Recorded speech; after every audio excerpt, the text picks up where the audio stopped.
Hi, everybody, and welcome back to Friday Focus series, in which we look at stocks through the lens of structural valuation analysis, or SVA for short.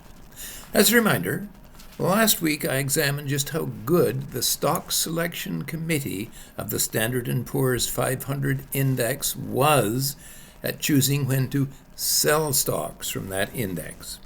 You'll recall that I was downright depressed, as the three stocks that were taken out were removed after they had suffered a staggering loss averaging in the order of 80% from their valuation peak to the date of removal.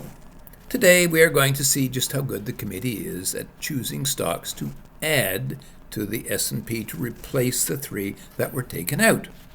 Again, I remind you that I have focused on the S&P 500 because that index is the core of many portfolios.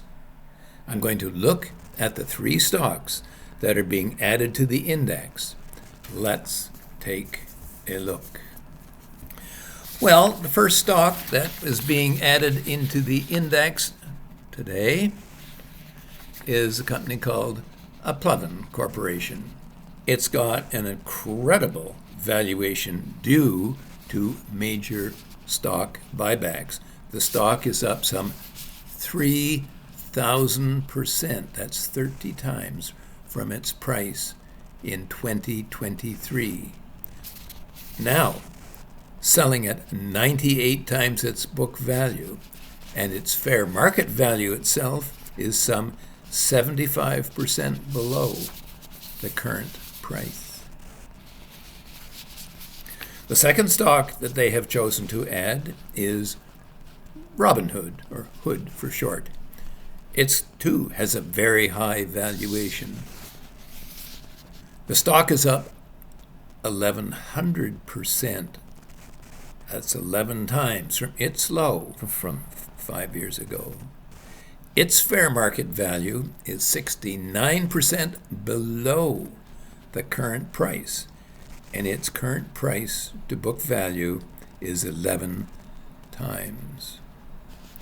Well, the last company is Emcor. After swallowing my gum in some surprise after looking at the first two stunning additions, Emcor is practically a bargain.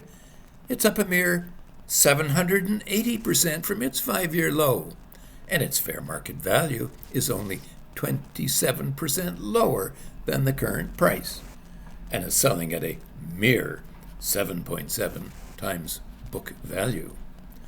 Now, I don't know about you, but I would not want any of these stocks in my RRSP.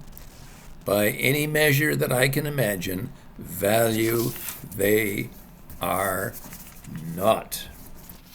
Okay, maybe you can say that these three choices are anomalies, right?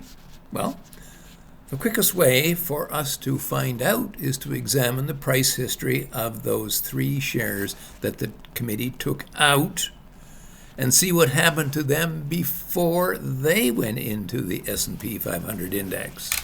Okay, the first stock we want to look at is Caesars. Caesars' inclusion was March 2021. In the 3 years before that inclusion, the shares had already risen some 1,200%. The second choice that they bought was Enphase.